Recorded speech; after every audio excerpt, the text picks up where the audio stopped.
propone.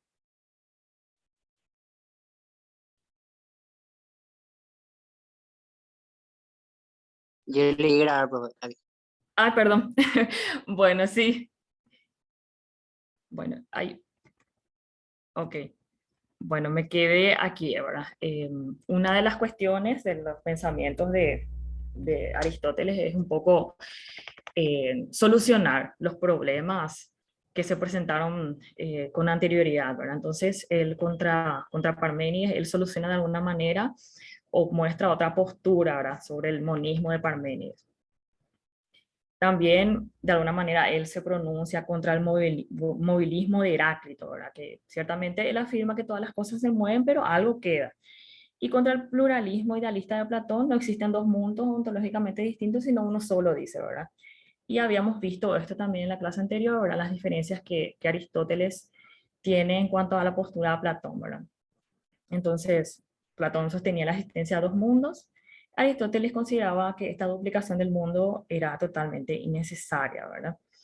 También decía la teoría platónica, los dos mundos se afirma en la noción de participación e imitación. Esto afirmaba Platón, ¿verdad? Por un lado existe un mundo sensible y se da como participado eh, del mundo ideal, o sea, nuestra realidad de alguna manera participa con ese mundo ideal. Pero Aristóteles dice que este concepto de participación o modelo o una copia asignados al mundo real no son explicaciones auténticas, no es algo verdadero que pueda realmente justificar la realidad de las cosas. Entonces, lo que realmente Aristóteles va a hacer es intentar un poco explicar el ser, ¿verdad? Eh, él va a afirmar que el ser se dice de muchas maneras, ¿verdad? Y eso él va a intentar explicar a través de su física, de su metafísica y de de sus otros escritos, ¿verdad? Bueno, y también creo que algo de esto ya mencionamos en la clase anterior, la cosmología aristotélica. Esto está así tal cual en el material, ¿verdad? Dice Aristóteles sostenía que el mundo no tuvo principio ni tendrá fin, afirmando la eternidad de la materia del movimiento, ¿verdad? El movimiento supone un punto de partida. O sea, este movimiento, o sea, el mundo por sí es un movimiento eterno, la materia de por sí siempre ha existido, ¿verdad? Pero este movimiento, este inicio, tuvo un inicio para él, ¿verdad? Entonces dice el movimiento supone un punto de partida, también otro de llegada y un sustrato que es la materia en el que se realiza. Dice, por ejemplo, construir una silla supone un inicio que es punto de partida, terminar la labor sería el punto de llegada y el sustrato es la madera, ¿verdad? Sobre el cual se realizó la operación. Y dice, si el movimiento ha existido siempre, también habrá existido siempre la materia en tanto sustrato de los cambios y finalmente también las formas y las sustancias naturales, dice.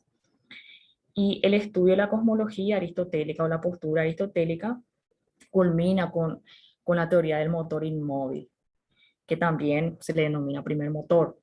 Y según Aristóteles, si el movimiento es eterno, tuvo que haber existido un motor o algo que haya impulsado este movimiento, ¿verdad? Que fue el primero de alguna manera que hizo que todas las cosas se muevan, por decirlo así. Profe, Sí. está todavía, o sea, yo veo periodo sistemático, parece que se quedó ahí en tu PPT. Ah, ok, bueno, un ratito voy a ver un poco, salir un rato de la presentación y vuelvo a entrar, a ver si es que a ver, me confirman qué es lo que ven ahora. Ahí está. Ahí está, ok, bueno, voy a mover un poquitito a ver si es que... Ahí. Bueno, ven que se está moviendo, ¿verdad?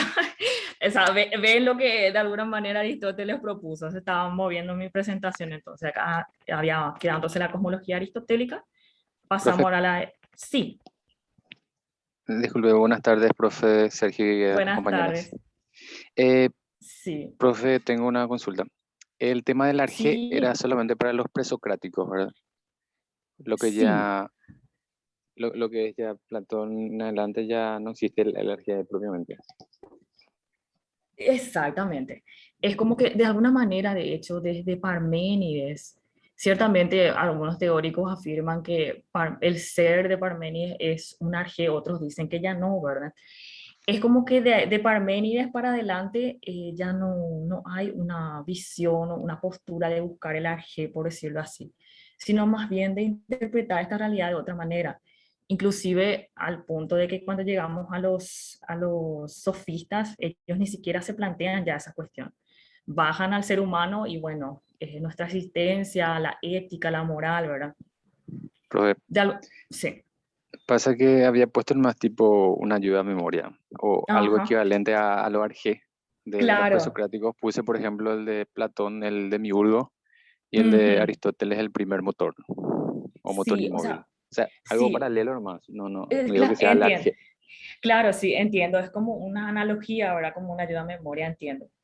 Pero sí, lo Sí. ideal sería que no lo llames arjé porque te puede confundir. Claro, claro, claro. Sí, como una analogía sí bastante puede servir, ¿verdad? Que de alguna manera ya estos filósofos van más allá de esa concepción, ¿verdad? Inclusive ya nos damos cuenta que, por ejemplo con Platón, ciertamente existe como una especie de demiurgo, o sea, un ordenador del cosmos, por decirlo así, pero él también ya va al ser humano, habla sobre las posturas políticas, habla sobre el conocimiento, cómo se produce el conocimiento, cosa que en la anterioridad, o sea, con Parménides y demás, no era tanto el cuestionamiento, pero sí, como una ayuda a memoria, por supuesto que es válido, ¿verdad?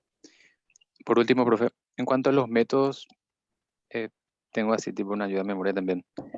Ujú. Sócrates la mayéutica, su método, y Platón Sí, dialéctica y Aristóteles la lógica, puede ser así, no bueno, está en mal. realidad, no, vamos a ver que en realidad el método, el conocimiento, o sea, cuando hablamos de método, en realidad nos referimos al método del conocimiento. Aristóteles dice que la lógica en realidad es como un instrumento para entender las ciencias, pero si vamos por decirlo así, a cómo conoce el ser humano, en realidad él utiliza de una manera dos métodos, o sea, es la suma de dos métodos, ¿verdad? Por decirlo así, él, o sea, él piensa que nosotros conocemos por medio de los sentidos, ¿verdad? Y utilizando la razón. A esto se le llama intelectualismo. La lógica en realidad es como una forma de ordenar las ciencias. Eh, él no lo llama una ciencia propiamente dicha. Él utiliza la lógica para sistematizar todo su pensamiento en realidad.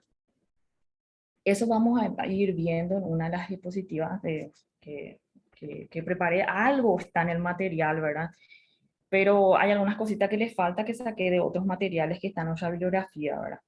Pero como método de conocimiento en realidad de alguna manera unifica, por un lado el método o llamarlo empírico, pero también con el razonamiento. Y que a eso propiamente se le llama el método intelectualista o el intelectualismo.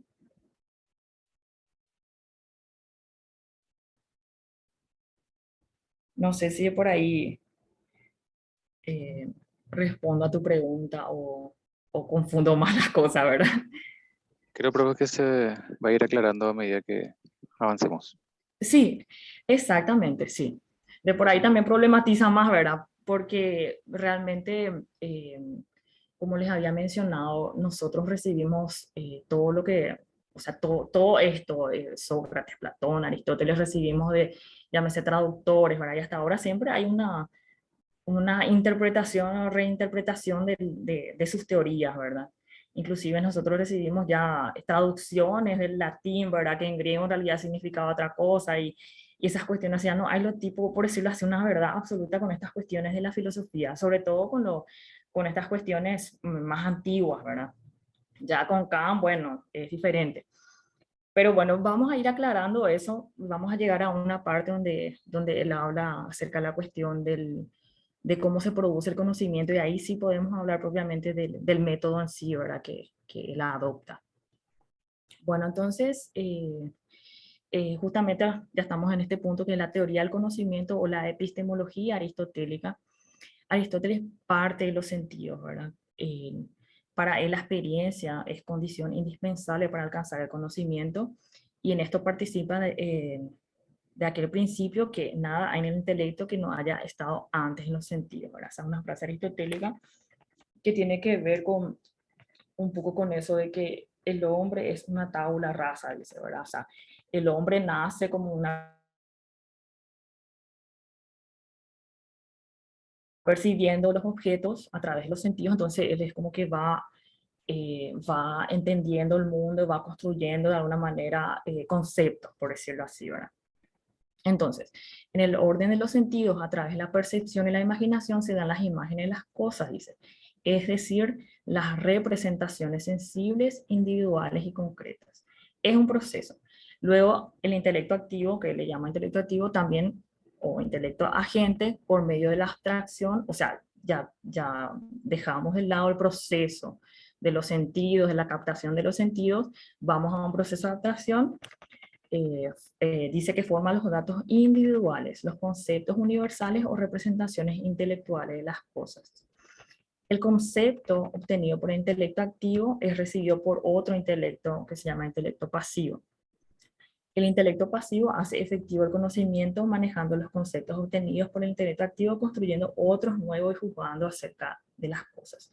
O sea que es un proceso que parte siempre de los sentidos y va más allá, y siempre como que el razonamiento va ejerciendo o va abstrayendo los conceptos, ¿verdad? Lo que nos debe quedar muy bien en claro es que sí o sí, para Aristóteles, el conocimiento parte de los sentidos, o sea, la experiencia. O sea, no hay acá ideas innatas, no es que yo me voy a visitar ese mundo suprasensible y traigo las ideas absolutas. No, él desecha esa idea. Entonces, lo que nos debe quedar es que Aristóteles parte de los sentidos, de que dentro nuestro no hay nada que no haya pasado por los sentidos ni que hayamos procesado, ¿verdad? Y es una conjunción o un ejercicio entre un intelecto llamado activo y pasivo, ¿verdad? Más que eso para no complicarnos demasiado, ¿verdad? Luego de esto tenemos los grados ascendentes del proceso cognitivo. Esta partecita no está en el material. Esto yo saqué, si no me equivoco, creo que es de Reale, pero sí son libros que están en nuestra bibliografía, ¿verdad? Entonces les voy a ir leyendo y explicando un poquito, ¿verdad? Como les mencioné, lo más importante es lo que está en esta diapositiva y que está en el material de ustedes, ¿verdad? Que todo, absolutamente todo, siempre parte de los sentidos, ¿verdad? Entonces, dice, desde la simple sensación hasta el concepto pasamos, o sea, desde el conocimiento sensitivo al intelectivo. Cuando hablo de intelectivo, hablo ya del razonamiento, de la abstracción, por decirlo así. Entonces, por decirlo así, el primer momento es la sensación, dice, el punto de partida de todo conocimiento es la percepción sensible de los objetos materiales particulares. Dice que no tenemos conocimiento innato, es lo que le había mencionado. Todos vienen de los sentidos. En todos los hombres hay un deseo innato y natural de conocer. Según Aristóteles, su mejor prueba es el placer que causan todas las sensaciones cognitivas, especialmente las visuales. La vista es el más estimado de nuestros sentidos porque es el que proporciona mayor cantidad y variedad de conocimiento. Todo esto obviamente según Aristóteles. Entonces, los dos grados ascendentes del proceso cognitivo, empiezas con la sensación, luego va la experiencia. Dice la repetición y confrontación de las sensaciones, van a sensaciones repetidas procedentes de objetos semejantes, conservadas en la memoria y unidas a la observación consciente y atenta, nace la experiencia. ¿Verdad? O sea, de esta captación de sensación vamos a otro proceso que es la experiencia, y en la experiencia, por decirlo así, pasamos al concepto universal. Con el concepto universal entramos en el campo de muchas experiencias a la unidad de una sola noción o concepto, dice, desprendido de la multiplicidad, pero que abarca una multitud de cosas y hechos particulares, se produce el universal, o sea, el concepto universal, que es ante todo la reducción de pluralidad a unidad. O sea, es decir, de todos estos hechos de sensaciones y de experiencia, de una pluralidad de cosas, llegamos a la unidad que al fin y al cabo es, por decirlo así, el concepto. Luego de esto, él va ascendiendo, ¿verdad? Dice que ahí no termina todo, ¿verdad? Que el arte como parte de un proceso. Dice el concepto universal en cuanto que mira a las cosas sujetas al cambio, a la generación y al movimiento. Cuando nosotros llegamos, por decirlo así, al concepto universal, nosotros vemos al sujeto y comprendemos que hay una generación y movimiento. Y que esto dice que es el fundamento del arte, que tiene por objeto la acción y la producción. El arte proviene directamente de la experiencia, dice, sintetizando muchas nociones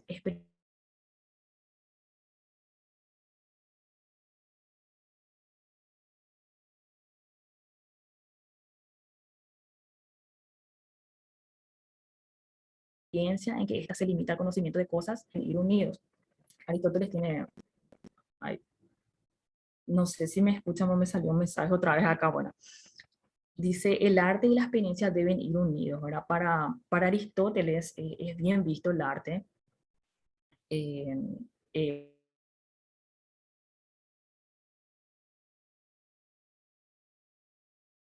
dentro de, de toda su concepción, ¿verdad? Entonces, el arte y la experiencia deben ir unidos. Dice, de otra suerte, el que solamente conoce en universal cometerá errores al aplicar las nociones a los casos particulares, dice. Por ejemplo, en medicina, lo que se trata de curar no es el hombre, sino el individuo. Pero el que solo conoce lo particular no sabrá remontarse a hacer aplicaciones universales. La experiencia conoce el hecho, la cosa, por ejemplo, que el fuego quema, pero ignora la causa y el porqué. El arte conoce la cosa, el hecho y además el porqué, dice. Por esto los hombres de arte son capaces de enseñar. El arte se acerca más a la ciencia que a la experiencia. Las artes se multiplicaron, unas por la necesidad y por la utilidad y otras simplemente por el placer. Acá lo más importante o lo que nos debe de quedar es que, bueno, cuando vamos ascendiendo a los demás conocimientos podemos llegar a un tipo de conocimiento superior que es el arte.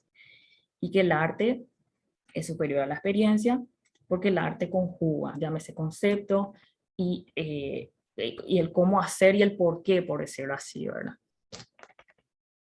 Luego de esto llegamos a la ciencia en sí, ¿verdad? El concepto universal constituye el fundamento de la ciencia, dice.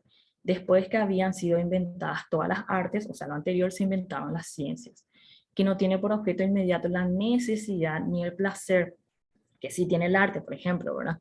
Y nacieron donde sus cultivadores tenían tiempo y vagar para consagrarse al estudio. Así, por ejemplo, nacieron las matemáticas, que es una ciencia para Aristóteles en Egipto. La ciencia tiene un objeto más amplio que el arte, pues se propone conocer las primeras causas y los principios de los seres, ¿verdad? Entonces, los grados ascendentes del proceso cognitivo vamos siempre de sensación a experiencia, concepto universal. Y hasta luego un poco más elevado, el arte y las ciencias en sí, que es tipo ya el proceso último o el culmine de este proceso, ¿verdad? Aristóteles piensa que nuestra reflexión sobre la realidad, sobre todo, siempre se va a dar comprendiendo las ciencias, ¿verdad? Y bueno, luego de esto tenemos las divisiones de las ciencias, que esto también está en el programa. No vi que esté en el libro.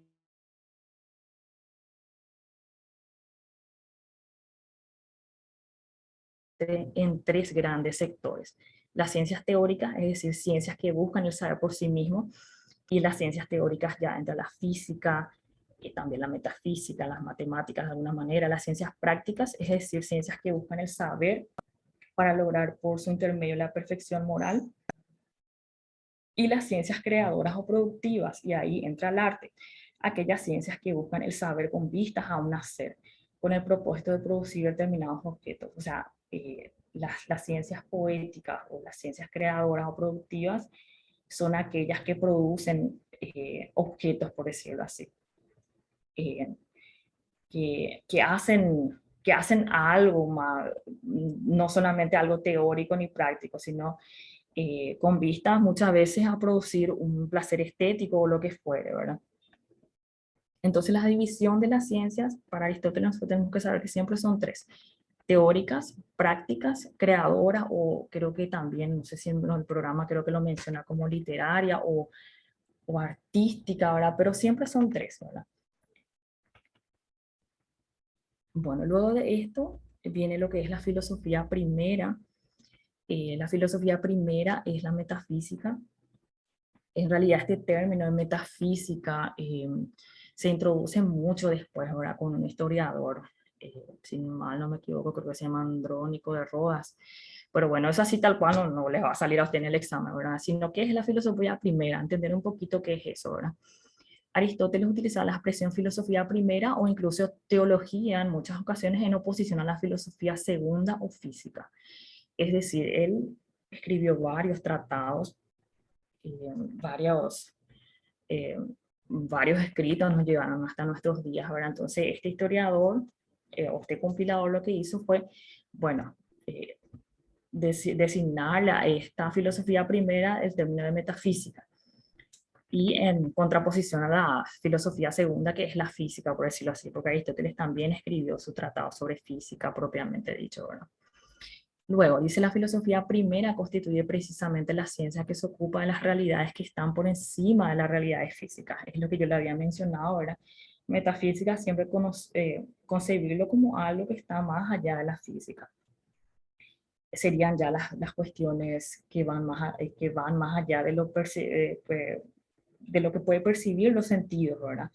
Ya lo que podemos de alguna manera inteligir, conceptuar, a eso se refiere la metafísica. Y dice Aristóteles definió la metafísica de cuatro maneras diferentes. La metafísica indaga las causas y los principios primeros o supremos, indaga al ser en cuanto ser, indaga la sustancia, indaga a Dios y a la sustancia suprasensible. ¿De qué es lo que nos debe de quedar de esta filosofía primera? Que la filosofía primera es la metafísica. Y de ahí más o menos nosotros ya podemos ubicarnos de qué podría hablar o tratarse la metafísica. De cuestiones que, que van más allá de la física, o sea, las causas y los principios primeros o supremos. El ser en cuanto a ser, o sea, la cosa en cuanto a qué es, ¿verdad? La sustancia, o sea, cómo están compuestas, la realidad de alguna manera. Y también indaga a Dios en la sustancia suprasensible, dice. Todo esto es en cuanto a la concepción de filosofía primera, ¿verdad? Luego de esto tenemos ya las categorías sustancia y accidente. La sustancia o substancia, de acuerdo a cada autor, ¿verdad? La noción de sustancia es una de las más fundamentales en la filosofía aristotélica. Proviene originariamente de la observación del hecho del movimiento y la mutación de las cosas sensibles. Y acá hay un ejemplo, dice, el agua se calienta, se enfría, se hace vapor, se convierte en hielo, permaneciendo siempre la misma agua. Dice, los presocráticos trataron de buscar debajo de todas las mutaciones un sujeto inmutable, que era la naturaleza. A eso de alguna manera que le llamaban el arjé, algo que sí no mutaba, por decirlo así, ¿verdad? O el principio primordial de donde salían todas las cosas, permaneciendo él mismo inmutable. Dice Aristóteles apoya en el mismo hecho, o sea, de alguna manera confirma que hay algo inmutable, por decirlo así. Eh, entonces Aristóteles apoya en el mismo hecho del movimiento y el cambio de los seres particulares para afirmar la existencia de un sujeto que permanece a través de todas las mutaciones accidentales, locales, cuantitativas, cualitativas. Ese sujeto es la sustancia que se contrapone a los accidentes. O sea, ¿qué es lo que debemos de entender como sustancia? Aquello que queda, aquello que no muta, aquello que permanece de alguna manera, ¿verdad? Eh, Todo este poema de alguna manera que está ahí, no se preocupen. Generalmente sustancia, accidente, no, poco y nada sale porque es algo que de hecho que no sé si de alguna manera está en el material o creo que en la parte de materia y forma es la que dice que no se va a entrar mucho en detallar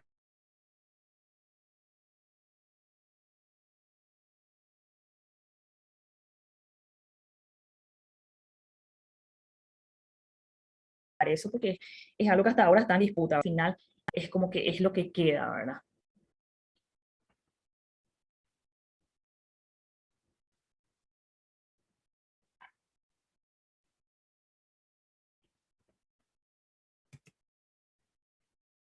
Bueno, no sé si me pueden confirmar si me están escuchando bien. De repente veo que sí, me parece que mi internet está un poco inestable. Voy a desconectar un poco acá otro aparato que está Profe, conectado así al ya internet. ponerle que 2 segundos así de repente no se te escucha y se te escucha, ¿verdad? Ah, ok.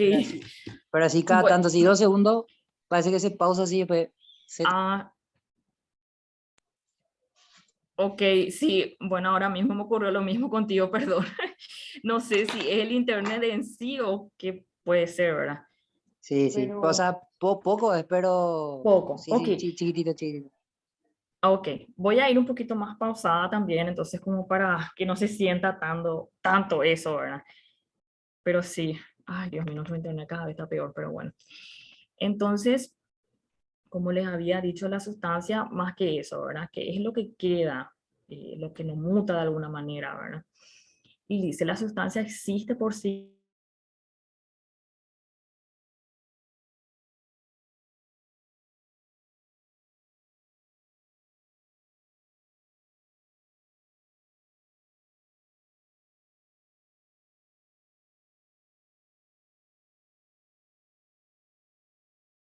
Ahí sí ya no se te escucha, bro. A los filósofos anteriores a él, es esta cuestión de que, de que, de que de cierta manera eh, todo se mueve, por decirlo así, ¿verdad? Pero algo queda. Y no hay algo eterno, existe el movimiento y demás, ¿verdad? Entonces, es una de las formas de interpretar el ser, por decirlo así. Esto que le venía diciendo, que Aristóteles decía que el ser se dice de muchas maneras, ¿verdad? Y esta es una de las formas de interpretar la realidad o el ser, por decirlo así, a través de esta categoría, sustancia y accidente. No sé si creo que vi algo, no sé si Mauro querías decir algo.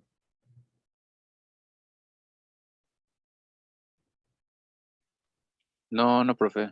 No, Acá se me marcó algo nomás. ah, Pero bueno, ok, sí vi que salió algo, pero bueno, entonces, como le dije, es una forma de entender al ser, por decirlo así, a la realidad a través de esta categoría ahora.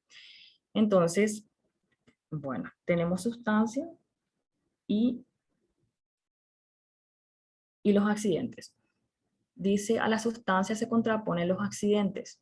No pueden existir por sí mismos, sino que su esencia consiste en existir en otros, ¿verdad? Y los accidentes, la verdad que yo no quise o sea, ahondar mucho en eso, sino más bien citar, ¿verdad? Los accidentes, entonces, como ya les venía diciendo, es lo que cambia y lo que no existe por sí mismo, por decirlo así. Entonces está la cantidad, la cualidad, la relación, lugar, tiempo, posición, posesión, acción y pasión. ¿Y cómo se entiende esto? La sustancia, por decirlo así, podría ser un caballo, ¿verdad? La cosa que existe.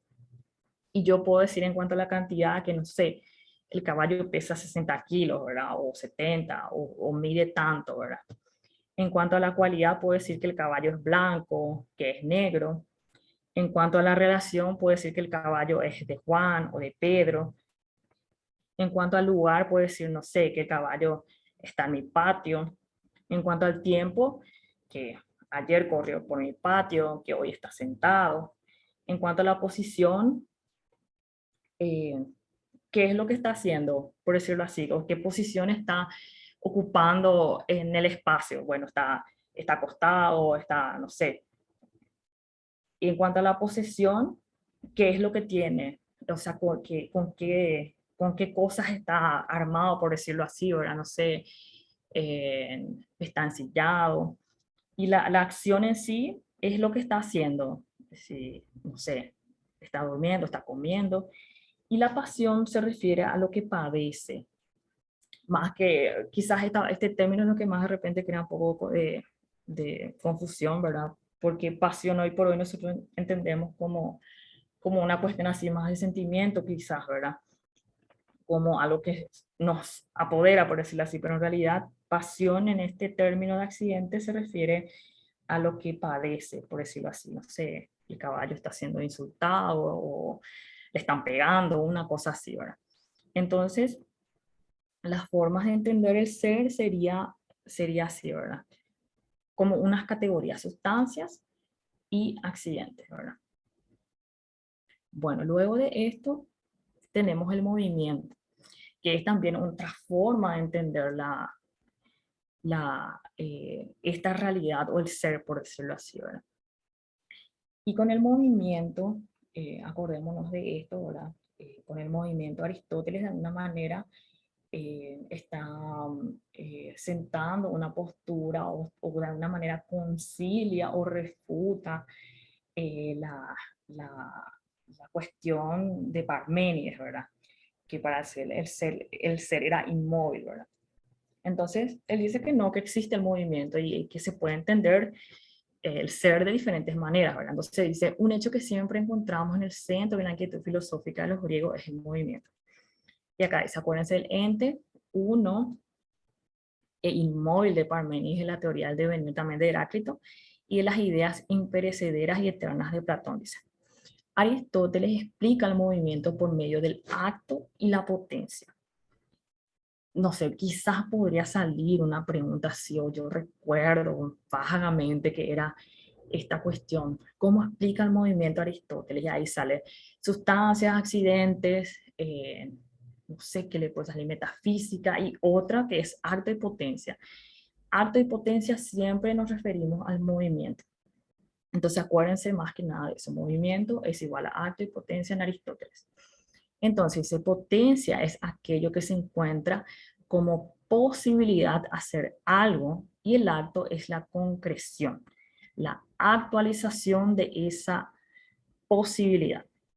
Y dice, para ilustrar esta teoría vamos con un ejemplo. La silla es, la semilla es semilla en acto y está en potencia de ser árbol. Esto siempre se va actualizando. Nosotros somos en acto alumnos, en potencia somos egresados de la Facultad de Filosofía, ¿verdad? Y lo mismo, de la potencia pasamos al acto, ¿verdad? De la potencia de yo ser estudiante, voy a pasar en algún momento al acto de ser egresado o egresada, ¿verdad? Esto se va moviendo, ¿verdad? Dice, cuando la semilla pasa a ser árbol, decimos que pasamos a de la potencia al acto. Y este paso de la potencia al acto es la forma que Aristóteles explica el movimiento. Este mismo ejemplo podría ser aplicado a toda la realidad, puesto que toda la naturaleza está en permanente movimiento. Es decir, la realidad de todas las cosas estriba en la actualización de una potencia en tanto y en cuanto potencia, a lo que es lo mismo, en el paso de la potencia al acto. Pero dado que todos los seres naturales se encuentran en movimiento, todos son algo, o sea, somos acto y podríamos ser otra cosa, potencia, ¿verdad? Entonces, con esta teoría, él de alguna manera soluciona o le da una visión diferente, llámese a Parménides por un lado y también a Heráclito, ¿verdad? Que no es que todas las cosas se mueven y todo deja de existir, sino somos seres en acto y somos seres en potencia. Profe, Sí. si no me equivoco, de aquí viene eso que solemos escuchar mucho, Ujú. que tenemos el potencial de ser, qué sé yo, grandes profesionales o tenemos el Sí, potencial de aprobar e ingresar a la facultad. ah, sí, exactamente. Siempre los Y profesores. también, y de Platón decimos, lo ideal sería que todos, todos aprobemos el cursillo e ingresemos. Sí, De ahí de viene alguna. sí, de estos dos pensadores. O sea, utilizamos mucho el potencial y también lo ideal. Ujú, exactamente. De alguna manera es como que queda, o sea, hacer ese tipo de ejercicio me parece bastante interesante que lo menciones porque es como que vamos bajando un poco, ¿verdad? Y lo mismo, hay veces que yo, bueno, en vez de decir recordar, yo voy a hacer reminiscencia, ¿verdad? Y ahí a quién le estoy mencionando, ¿verdad? Ir a las ideas, o sea, Platón, ¿verdad? Entonces, de repente, estas cuestiones me parece bastante interesante que lo menciones porque nos ayuda un poquito también a bajar esto, ¿verdad? Y a ir recordando porque esto nos va a ayudar. Como les dije, hay veces que son más que nada recordar palabras claves, porque los exámenes son cuestiones así de marcar respuesta correcta e ir viendo cuáles son las correctas y cuáles no, ¿verdad? Pero hay veces cuando se torna un poco difícil ya es ir descartando, y estas cuestiones que mencionas o este ejercicio nos ayuda bastante a ubicarnos un poquito y decir, bueno, este no puede ser, ¿verdad? Bueno, entonces teniendo en cuenta el movimiento es arte y potencia para Aristóteles, pasamos a las causas. Dice, las causas de alguna manera es una explicación metafísica, ¿verdad? Dice para Aristóteles la ciencia consiste en el conocimiento de las causas de las cosas, pues las causas explican el movimiento, dice, y el reposo de los seres. En este sentido podemos definir la causa como el principio positivo que influye de alguna forma en el ser. Entonces, existen causas materiales, formales, eficientes y finales. Son 4 causas. Nosotros debemos recordar nomás, bueno, causa para Aristóteles son la causa material, la causa formal, la causa eficiente y causa final.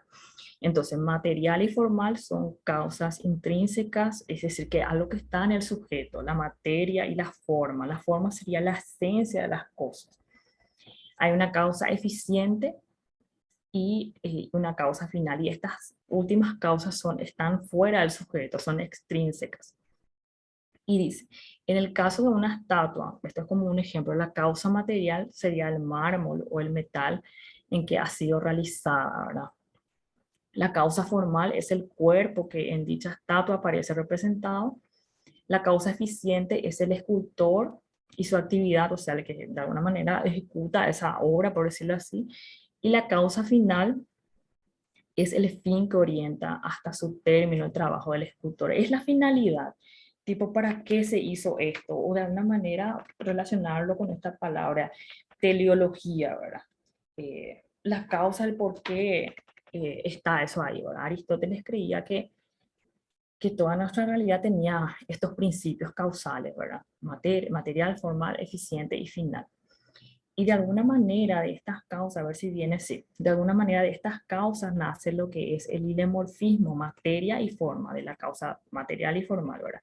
Pero esta con otras concepciones, ¿verdad? Entonces el ilemorfismo, yo les cuento hoy por hoy, esta teoría es un tanto así debatible, inclusive muchos es como que cuestionan a qué se refería con materia propiamente dicha, y de hecho que estuve así mirando algunos videos, y bueno, uno te dice una cosa, otro te dice otra cosa. Luego de leer esto, lo que ustedes tienen lo que a ustedes les tiene que quedar, que el dimorfismo es materia y forma. Y a veces esto sale algo tan tirado que es eso nomás. Materia y forma para Aristóteles es, y te vas, y acto y potencia, te pone todas esas cuestiones, y es ilemorfismo. Entonces, en cuanto al ilemorfismo, esta explicación ya está lo saqué así del material que ustedes tienen, dice la explicación aristotélica de la constitución de los seres mediante la materia y la forma recibe el nombre de ilemorfismo. Ile que significa materia y morfé es forma. Según esta teoría, todas las cosas naturales constan de materia y de forma. Es algo tipo indivisible. No, el ser o la existencia no puede estar sin ambas cuestiones, ¿verdad? Según esta teoría, todas las cosas naturales constan de materia y forma. Se entiende por materia el principio indeterminado y por tanto determinado, o sea, algo indeterminado pero que yo puedo de alguna manera señalar, ¿verdad? Y por forma el principio determinado y determinante, es decir, la forma que constituye el principio determinado que uniéndose a la materia indeterminada hace que las cosas sean lo que son, ¿verdad? Así tal cual está en el material, ustedes cuando lean eso no se compliquen, la forma es la esencia, lo que hace que la cosa sea, por decirlo así. Como ejemplo, podemos, no sé, hablar de una gallina, ¿verdad? Que es la esencia de la gallina, que ponga huevos, por decirlo así, ¿verdad? Entonces, la esencia es la forma de la cosa y la materia de alguna manera, bueno, no sé, son tejidos, otros lo ejemplifican de otra manera, pero cuando la gallina deja de ser lo que es, bueno, se acaba y queda solamente el resto, por decirlo así, que ya no es más gallina, ¿verdad? De alguna manera, así podemos entender esto, ¿verdad? Y como les dije, lo más importante es recordar, ilemorfismo significa materia y forma. ¿Y qué significa eso? Que la constitución de nuestra realidad o sea, es un compuesto que no se puede partir de alguna manera, ¿verdad? Entonces es lo que dice en el párrafo siguiente, dice un compuesto indisoluble de materia y forma, es decir, indisoluble es porque la materia no puede darse independiente de la forma, ni la forma puede darse independiente de la materia. Es como decir, no sé, la gallina murió, dejó de tener huevos, o lo que fuere, no sé, y ya no es gallina realmente, ahí ya va a ser, no sé, va a ser comida o va a ser otra cosa, ¿verdad? Entonces, lo más importante de esta cuestión, recordar nomás que el hemorfismo significa materia y forma y que es una cuestión que no se puede separar, que es indisoluble, ¿verdad? Toda nuestra realidad de alguna manera se constituye de estos dos componentes, según Aristóteles. Bueno, luego de esto pasamos a la antropología aristotélica. Dice, su consecuencia antropológica proviene de la consideración aristotélica de concebir el alma como principio de vida, dice. En efecto, de acuerdo con la teoría hilemórfica, todos los hombres, como el resto de los seres, se componen de materia y forma. Y acá dice, el cuerpo es la materia y el alma es la forma. A este respecto, diferenció tres clases de alma, vegetativa, sensitiva e intelectiva. Y de acuerdo con ellas, distinguió tres géneros o clases de seres vivos, vegetales, animales y seres humanos, ¿verdad? Entonces, de la antropología o la concepción antropológica del ser humano, lo que nos debe quedar de Aristóteles es que el alma es la forma del hombre, por decirlo así, o el alma es la esencia del hombre. Y también en este punto no podemos tipo entender que Aristóteles no está de acuerdo con su maestro Platón, ¿verdad? Él no admite esa dualidad o esa partición de por un lado alma y por otro lado cuerpo, y que el alma eh, o sea, que el alma padece dentro del cuerpo, sino nada de eso. Él solamente dice que nosotros somos como una constitución o somos algo indivisible entre materia y forma, entonces la materia es el cuerpo, por decirlo así, y el alma es la forma o la esencia del hombre. Y cuando hablamos de tres almas, llámese vegetativa, sensitiva e intelectiva, hablamos de los tipos de seres de alguna manera. O sea, estos tipos de almas, ustedes de alguna manera hagan una analogía con vegetales, animales y seres humanos, ¿verdad? El alma vegetativa de alguna manera representa a los vegetales que realizan un proceso, no sé, eh, por decirlo así, absorben la luz, ellos no tienen sentimientos, hasta donde yo sé, ¿verdad? No sé qué dice la ciencia ahora, ¿verdad? Los vegetales no tienen sentimientos, sino ellos solamente hacen un proceso de absorción del aire, de absorber la luz para reproducirse, ¿verdad? Los animales sí, de alguna manera, tienen ya, por decirlo así, se mueven por impulsos, por cuestiones así que tienen que ver con la parte sensitiva de alguna manera, ¿verdad? Y solo el ser humano tiene ya esta capacidad intelectiva, o sea, la capacidad de razonar. También obviamente tenemos la cuestión sensitiva, ¿verdad? Pero solo los seres humanos de alguna manera tenemos esta alma intelectiva.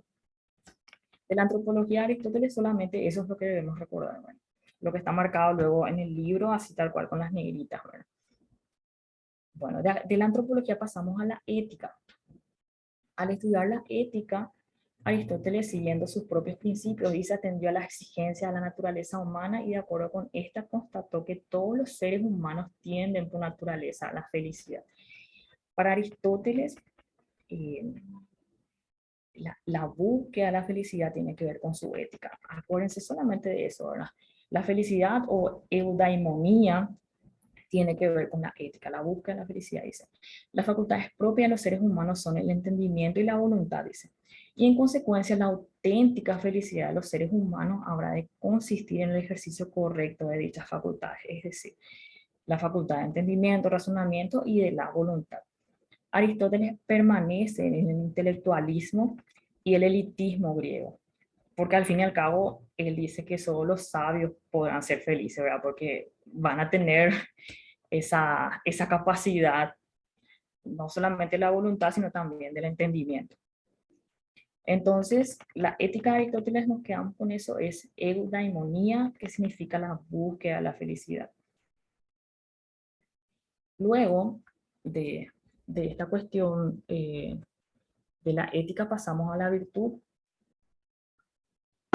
que también tiene que ver un poco con la ética. Ahora, la virtud es un hábito selectivo que consiste en un término medio relativo a nosotros, determinado por la razón como lo determinaría una persona prudente, dice nuestro texto. Entonces, la virtud, por una parte, en tanto implica una elección, supone una dimensión intelectual. Es la razón la que debe elegir de un modo prudente. Desde el punto de vista moral, una conducta correcta conlleva tanto un esfuerzo intelectual como un esfuerzo volitivo. O sea, intelectual en el sentido de razonamiento y volitivo en el sentido de la voluntad, ¿verdad? Entonces, dice, los impulsos, las pasiones y los sentimientos tienden al exceso o al defecto. Esta cita creo que no está en el libro, sino es para ejemplificar, ¿verdad?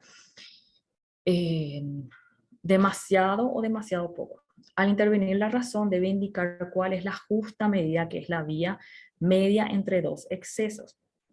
Es decir, Aristóteles dice que en el justo medio está la virtud.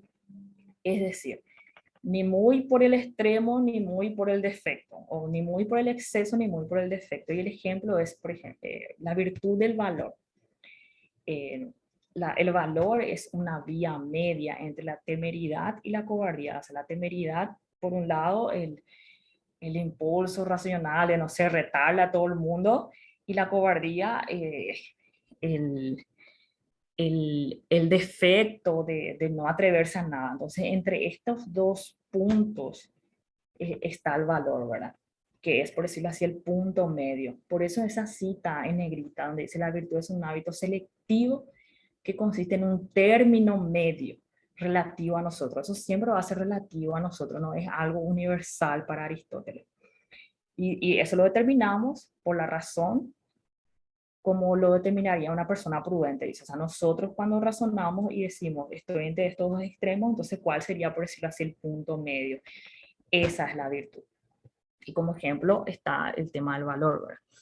Luego dice, Aristóteles distinguía las virtudes en virtudes éticas y virtudes dianoéticas. Las virtudes éticas son las que tienen que ver con el hábito, o sea, es este ejercicio, ¿verdad? De decidir cuál es el punto medio entre ambos extremos, por decirlo así, ¿verdad?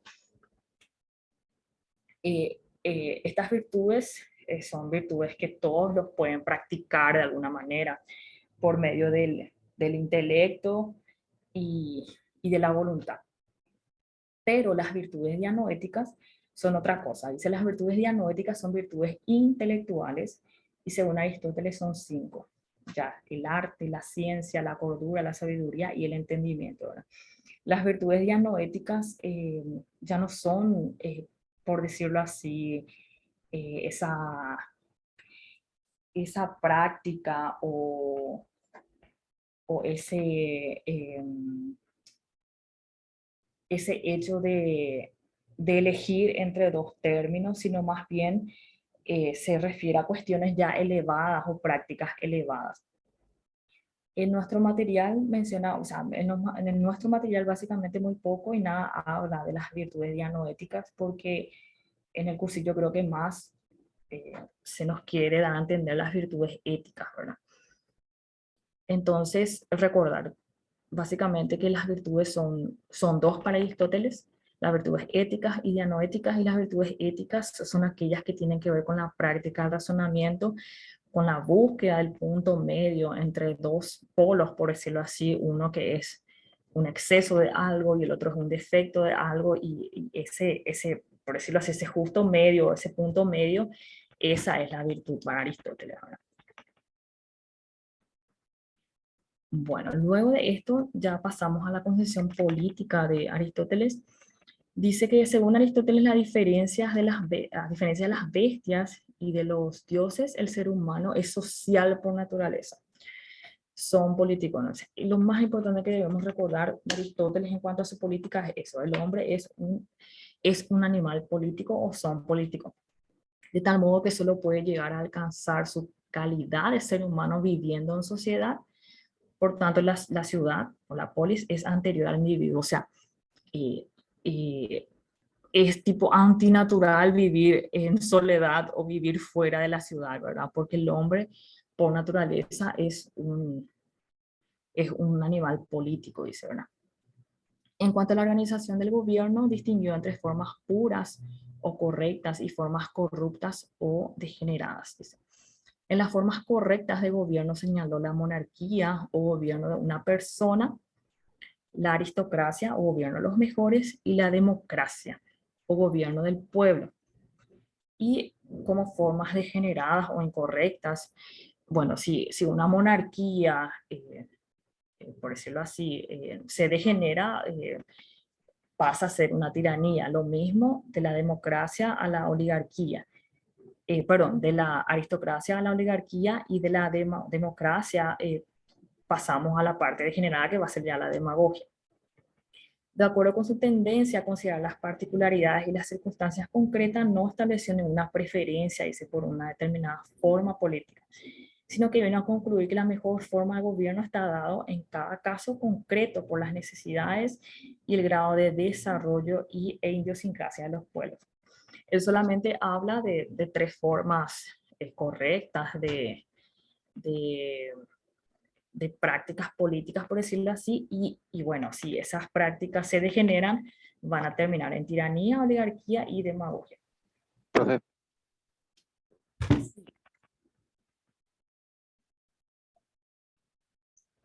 Sí, te escucho. así brevemente nomás.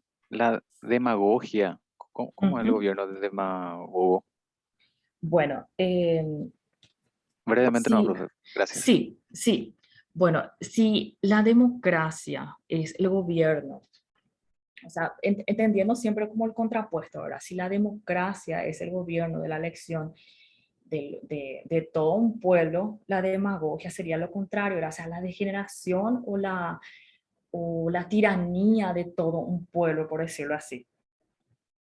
Así, ejemplificando, no tengo nada así específico, por decirte así, no sé, Taiwán es una demagogia, ¿verdad? No me lo podría decirte así, ¿verdad?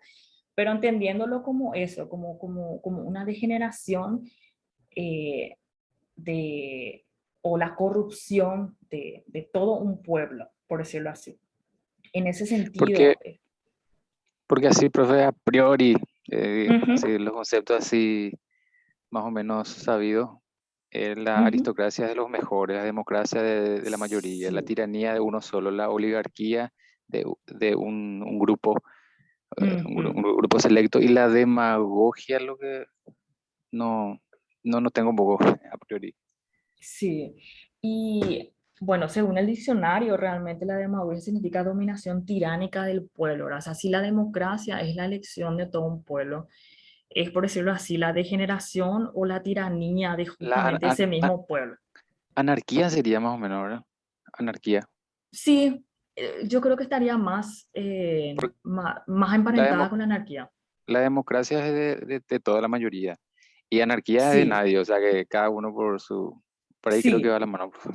sí, realmente sí. Es como, es la degeneración en realidad de la democracia, ¿verdad? Entonces, si la democracia es la elección de todo un pueblo que, no sé, va a votar o actúa de forma virtuosa, la demagogia sería lo contrario, ¿verdad? Entonces, yo creo que sí, sería como una especie de anarquía realmente.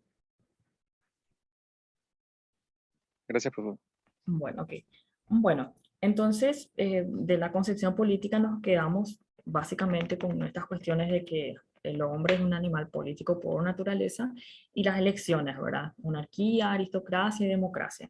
Y que también él no tiene una elección específica, va a ser la monarquía nomás, ¿verdad? Como Platón, que sí él sí eligió o decía que la aristocracia era el mejor gobierno, ¿verdad?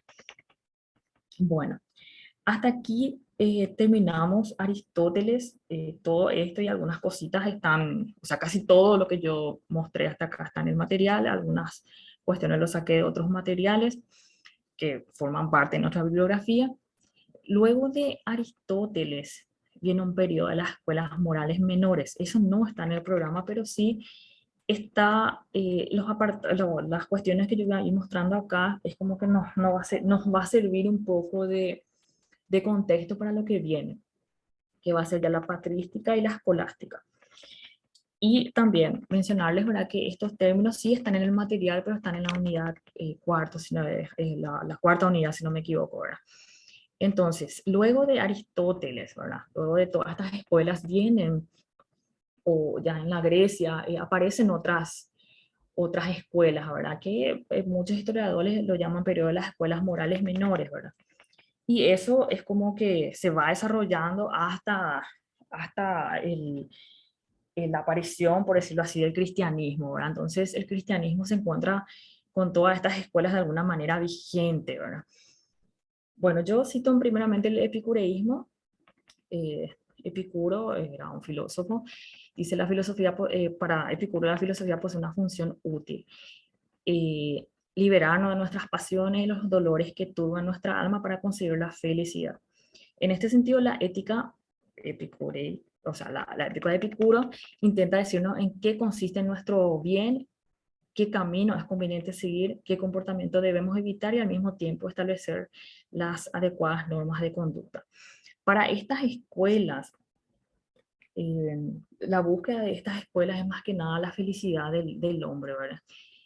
Y cómo, o sea, las prácticas van cambiando de acuerdo a diferentes escuelas. Para Epicuro, por ejemplo, era la búsqueda de alguna manera del placer, ¿verdad? Era el hedonismo. Esto es simplemente a modo de contextualizar, esto no está así tal cual en el programa. La ética estoica, la moral estoica es muy parecida a la de Aristóteles, dice solo que los estoicos ponen el acento más que en la felicidad, en la virtud. Dice. El hombre en cuanto a animal, como el resto de los animales, la tendencia propia de los seres humanos no puede consistir sino en procurar conservar la vida, dice. Entonces, dice, pero encima de su ser animal, el ser humano es también racional y en tanto que racional se mueve por otro plano, el saber. Posee la tendencia natural a conocer la verdad y a vivir de acuerdo con las exigencias propias de la razón. Y cuando hablamos de razón, hablamos de naturaleza. Entonces, por tanto, puesto que para los estoicos la naturaleza no hace nada en vano, si el ser humano posee por naturaleza dichas tendencias, el ejercicio de estas le conducirán a su fin, su bien y su perfección. En consecuencia, el bien de los seres humanos vendrá por el conocimiento de la verdad y por el comportamiento racional. O sea, estas escuelas tienen en particular que todas buscan de alguna manera la felicidad del hombre, buscan, buscan que el hombre deseche todo aquello que le trae mal, por decirlo así, o le trae sufrimiento, ¿verdad? Y otra de las escuelas que viene un poco en este contexto es el escepticismo, ¿verdad? Este escepticismo es el que después San Agustín es como que va a intentar refutar, ¿verdad? Dice, el escepticismo afirma la imposibilidad de la relación entre el sujeto y el objeto. O sea, para el conocimiento o para la teoría del conocimiento existe una relación entre el sujeto, o sea, yo, como ser, como sujeto, y el objeto, o no sé, la plancha, la mesa, ¿verdad? Que yo quiero conocer de alguna manera, y, y niega que sea posible conocer. El escepticismo no solamente como una postura, sino fue una escuela en realidad que buscaba justamente que el hombre no sufra, ¿verdad? A través de, de la tranquilidad del espíritu ataraxia, que va a mencionar más tarde. Entonces dice, el más escéptico de los filósofos y que motiva el vocablo parece ser Pirrón de Elis, dice, sostiene la imposibilidad de conocer y por lo tanto la suspensión de todo juicio. O sea, si nosotros no podemos conocer, entonces no podemos emitir siquiera juicio. Pirrón estima imposible conocer las cosas tal como realmente son. Propone entonces la suspensión de todo juicio, a esto se llama epogé, para lograr la tranquilidad del espíritu. O sea, estas escuelas buscaban eso, la tranquilidad del espíritu, el placer, y a esto se le denominaban ataraxia. El escepticismo es una corriente que va creciendo y se extiende también, no solamente de Grecia, sino también pasa a Roma. Y en la época en que surge el cristianismo, estas corrientes están vigentes, ¿verdad? Entonces el cristianismo aparece y se encuentra con este tipo de pensamientos, ¿verdad? Entonces los padres de la iglesia tratan de reflexionar o tratan de, bueno, ver la forma que estos se convierten al cristianismo, entonces van a buscar la forma de refutar estas teorías. Bueno, entonces acá sí ya entramos otra vez a nuestro programa, que es el cristianismo y la filosofía. Esto está así tal cual en nuestro material, ¿verdad? Entonces, hay una introducción así muy larga, ¿verdad? Yo rescato estas dos nomás, ¿verdad? Porque me parece que son los más importantes, ¿verdad? Dice, el cristianismo trae una idea totalmente nueva, dice, que da su sentido a la existencia del mundo y del hombre, que es la creación. En el principio Dios creó el cielo y la tierra. Bueno, nosotros habíamos visto ya desde los presocráticos, ¿verdad? De que los griegos no tenían una idea o una concepción o no entraban en la cabeza de ellos una posible creación. La existencia o el mundo ya estaba así tal cual como siempre existió, por decirlo así, ¿verdad? Buscaban una especie de razón, buscaban buscaban la explicación del cosmos, por decirlo así, pero el cosmos siempre existió para ellos, ¿verdad? Entonces, el cristianismo choca un poco con esas ideas, ¿verdad? Porque para el cristianismo, sí, Dios es el principio, el creador de todas las cosas y el creador del ser humano, ¿verdad? Entonces, esa postura es como que choca un poco con esa concepción griega del mundo y de todo lo que existe. Luego dice, así como hay dos mundos, este mundo y el otro, en la vida del cristiano va a haber dos sentidos distintos de la palabra ser, dice, ¿verdad? O sea, para el cristiano existe, por decirlo así, este mundo terrenal, pero hay una especie de mundo celestial o de acercamiento al Dios, por decirlo así, ¿verdad? Entonces, en la vida cristiana va a haber dos sentidos distintos de la palabra ser. Si es que se puede aplicar en ambos casos, dice, ¿verdad? El ser de Dios y el ser del mundo. Dice el concepto que permite interpretar al ser del mundo desde el Dios es de la creación. Tenemos por una parte entonces a Dios, el verdadero ser creador, y por otra parte el ser creado, la criatura cuyo ser es recibido. O sea, nosotros como seres o el ser humano que recibe de un creador la existencia, ¿verdad? Todo esto era algo totalmente así nuevo y algo así como que no iba con el razonamiento griego. Entonces el cristianismo tuvo que buscar formas de racionalizar esa fe, ¿verdad? Entonces en estas cuestiones como que choca, ¿verdad? Esto así tal cual es como para entender nomás un poquito eh, por qué el cristianismo tuvo que hacer filosofía de alguna manera, ¿verdad? Para ajustar un poco el dogma y racionalizar, ¿verdad? Nosotros en nuestro programa tenemos solamente la patrística y la escolástica, y de la patrística solamente tenemos a un representante que va a ser San Agustín, ¿verdad? Bueno, entonces la patrística, para entender un poco de qué se trata este periodo, dice, se da este nombre a la filosofía cristiana de los primeros siglos hasta el siglo 8 aproximadamente. Perdón, 7. Es decir, abarca el periodo antiguo y termina en los inicios de la Edad Media. Dice, la patrística consiste en la elaboración doctrinal de las creencias religiosas del cristianismo, o sea, el dogma, la dogmática, en su defensa contra los ataques de los paganos y contra la herejía. O sea, imagínense que en esta época que surge el cristianismo también están todas estas escuelas que de alguna manera intentan también, bueno, buscar un poco el bienestar del ser humano, ¿verdad? Dice, la patrística se caracteriza por no distinguir entre religión y filosofía. La religión cristiana es, para los padres de la iglesia, la expresión cumplida y definitiva de la verdad que la filosofía griega había logrado solo imperfecta y parcialmente. O sea, la religión cristiana es como lo perfecto o como la verdad absoluta de algo que ellos lograron imperfectamente. Como consecuencia de ello, podemos definir la patrística como el conjunto de obras cristianas que datan del tiempo de los padres de la Iglesia. A la especulación más bien de orden teológico y a la defensa de la pureza doctrinal de los contenidos cristianos de aquellos hombres conocidos como padres de la Iglesia, dice, es lo que se dio a conocer como patrística. Sus propósitos se orientaron preferentemente a dar respuestas a dos problemas muy inquietantes durante los primeros siglos del cristianismo: las herejías y la reacción intelectual de los paganos.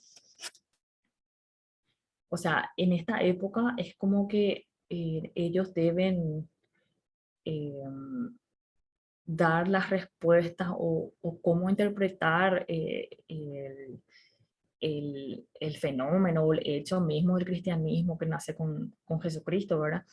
Entonces ellos deben de combatir por una parte las herejías, pero también razonar como razonaban los griegos, ¿verdad? Y dice, las herejías, que son las verdaderas religiones, se interpretan, se elaboran se formulan en dogmas. Los primeros siglos de nuestra era son los de la constitución de la dogmática cristiana, y junto a la interpretación ortodoxa, que significa justamente recta opinión, surgen abundantes herejías, dice, ¿verdad?, que obligan a una precisión conceptual mayor para discutirlas, rechazarlas y convencer a los fieles de la auténtica verdad. No sé si, creo que me pareció que le escuché a alguien, no sé si hay alguien que quiere decir algo. Bueno, la reacción intelectual de los paganos. Los paganos no pueden comprender la nueva religión y exigen una explicación racional de sus contenidos, lo que obliga a los representantes de la dogmática cristiana a una especulación en muchos aspectos filosóficos para legitimar las partes incomprensibles de los dogmas. O sea, eso que venía mencionando, ¿verdad? Que cómo un griego va a poder entender esto de la creación, por ejemplo, ¿verdad? Si el mundo siempre ya estuvo ahí, ¿verdad? Entonces, eso le obligó al cristianismo a formular cuestiones lógicas con respecto a los dogmas cristianos. Y dice, la problemática de la patrística. En primer lugar, los problemas filosóficos están impuestos siempre por una verdad religiosa revelada que exige una interpretación racional. La creación, la relación de Dios con el mundo, el mal, el alma, el destino de la existencia, el sentido de la redención y otros de la misma índole son los problemas que tratan de interpretar y explicar los padres de la Iglesia desde un punto de vista religioso.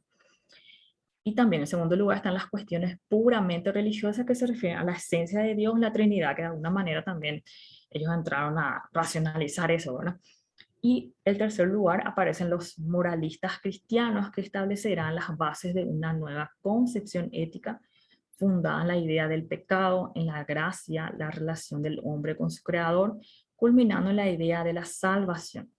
Estas eran ideas totalmente ajenas al pensamiento griego. Bueno, y la patrística tuvo un origen, se inicia con el cristianismo mismo y se prolonga hasta el concilio de Nicea en el año 325. Quizá este dato sí es un tanto importante, ¿verdad? Corresponde a este periodo los padres apostólicos, los apologistas y las primeras escuelas cristianas. Entonces el periodo apostólico son los mismos apóstoles de Jesús, ¿verdad?, que tuvieron la misión de dar a conocer los principios y contenidos de la nueva religión. Después existe un periodo apologista o apologético, que la misión de los padres de este periodo era defender los derechos de la práctica cristiana. Y acá dice, una apología es una defensa o alegato jurídico ante el emperador para lograr la libertad del culto cristiano. Y las primeras escuelas cristianas. Estas comienzan a desarrollarse a partir de finales del siglo II y se dividen por su posición geográfica y por las influencias recibidas en escuelas orientales o griegas, están las ubicadas en Oriente Medio de Egipto, y las escuelas occidentales o latinas, las establecidas preferentemente en el sector centroeuropeo. Después su apogeo desde el concilio de Nicea hasta el concilio de Calcedonia y hasta la muerte de San León Magno, ¿verdad? Y después ya viene la decadencia, ¿verdad? En Oriente el fin de la patrística se extiende hasta la muerte de San Juan Damasco, y en Occidente el término de la patrística se establece con la muerte de San Gregorio Magno, hasta la muerte de San Isidro en el 636. Los representantes de la patrística Los padres de la Iglesia Latina son San Ambrosio, Jerónimo, San Agustín, San Gregorio Magno, y los grandes padres de la Iglesia griega, San Basilio, San Gregorio Nacianzo, San Juan Crisóstomo y San Atanasio. Y la patrística tuvo varias escuelas, ¿verdad? La escuela cristiana de Alejandría, la de Cesarea de Palestina, la de Cesarea de Capadocia, la escuela cristiana de Antioquía y la escuela cristiana de Edesa. Bueno, como habíamos mencionado, en la época en que aparece el cristianismo también aparecen grandes corrientes heréticas, por decirlo así, ¿verdad? O sea, son corrientes o pensadores que tratan de darle una interpretación poco ortodoxa, por decirlo así, a la cuestión cristiana, ¿verdad? Y estas corrientes son el gnosticismo, el maniqueísmo, el arrianismo, el pelagianismo y el nestorianismo. Recuerdo vagamente que algo de maniqueísmo llegó a salir una vez en un examen, ¿verdad? Entonces es como para ir mirando esto y leer, ¿verdad? Para entender un poco el gnosticismo, dice que pretendía conocer la naturaleza y los atributos de Dios en forma directa, e hicieron de este conocimiento la condición para la salvación. O sea, solamente conociendo directamente a Dios uno puede llegar a la salvación. Este mensaje obviamente es contrario a la ortodoxia o la buena práctica de lo que hoy conocemos como el cristianismo, ¿verdad? El maniqueísmo es una herejía de Manes o maniqueo que admitía dos principios creadores, uno para el bien y otro para el mal. Eran como dos choques de creadores, por decirlo así, ¿verdad? En el maniqueísmo se inicia eh, eh, San Agustín en un principio, él también fue un hereje, hasta que se convirtió en el cristianismo así propiamente dicho, ¿verdad?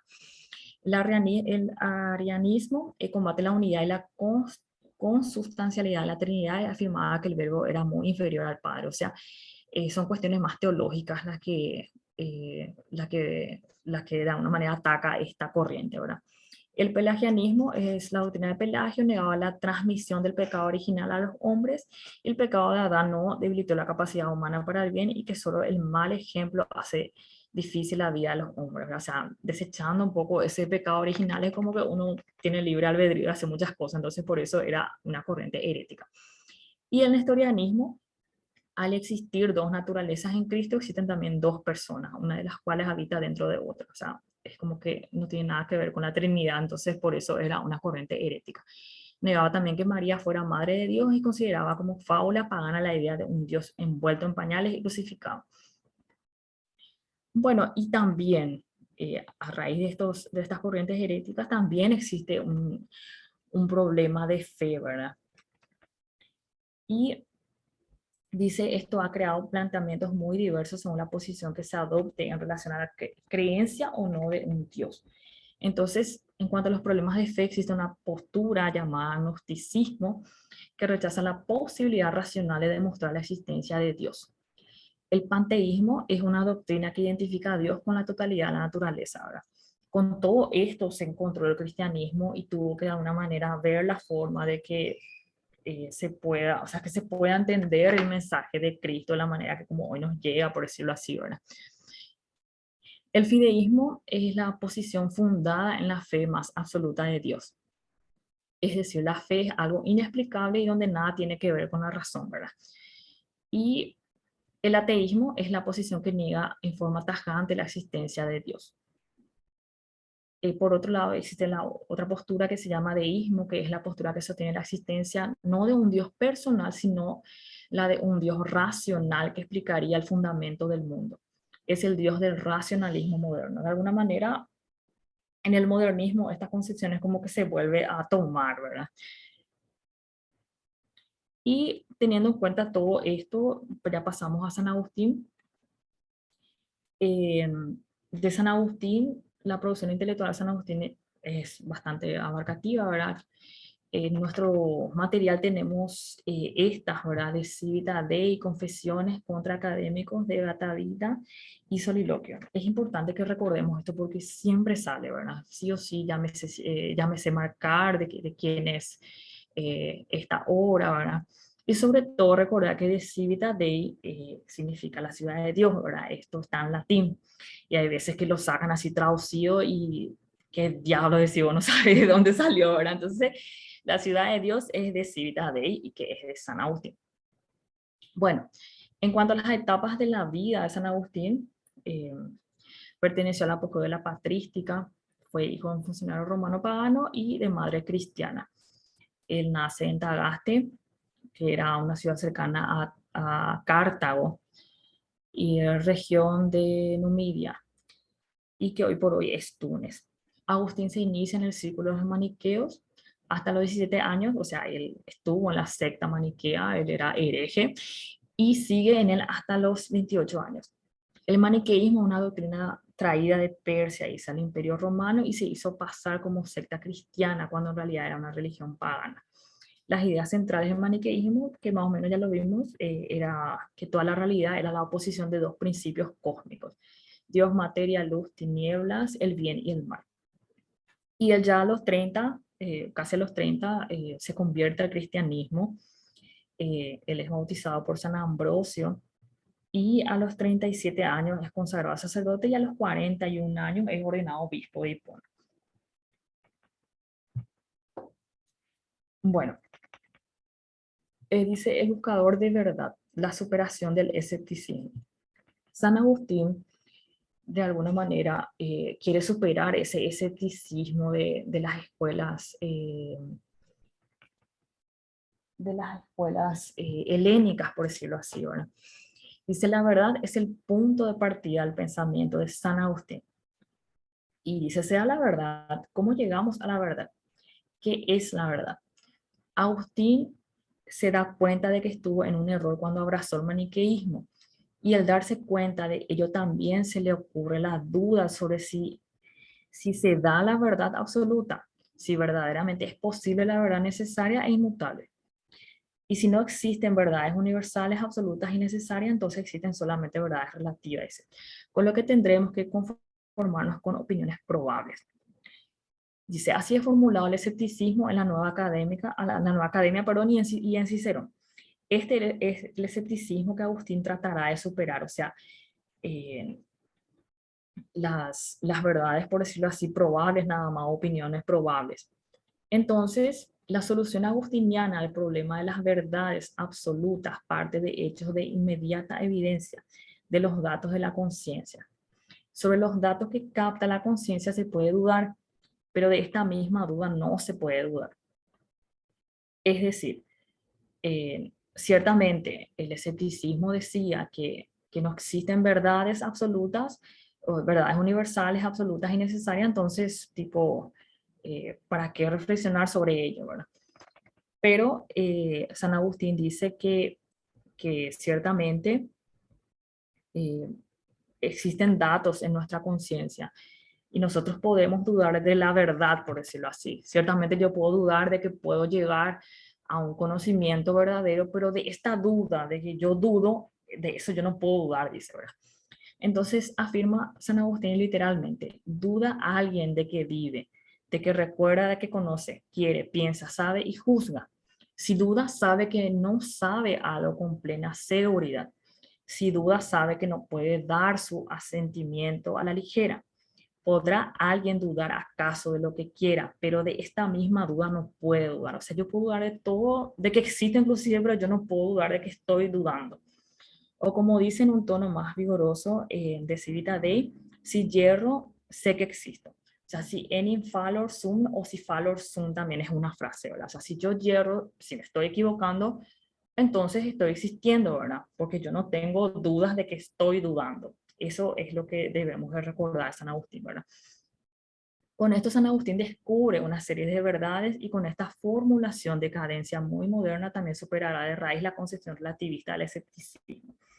De hecho, que el escepticismo de alguna manera es una postura un tanto contradictoria, ¿verdad? Porque el escepticismo afirma de que el conocimiento no es posible, pero ¿cómo afirmas eso?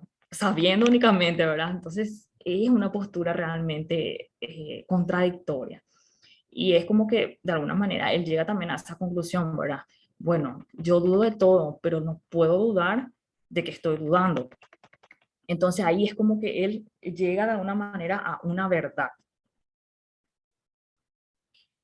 Bueno, entonces de recordar que San Agustín era el buscador de la verdad, quiere superar a ese escepticismo y la solución que él da es esto: si hierro, sé que existo. O sea, yo no puedo dudar de que estoy dudando, y ahí es en el momento en que me encuentro con la verdad.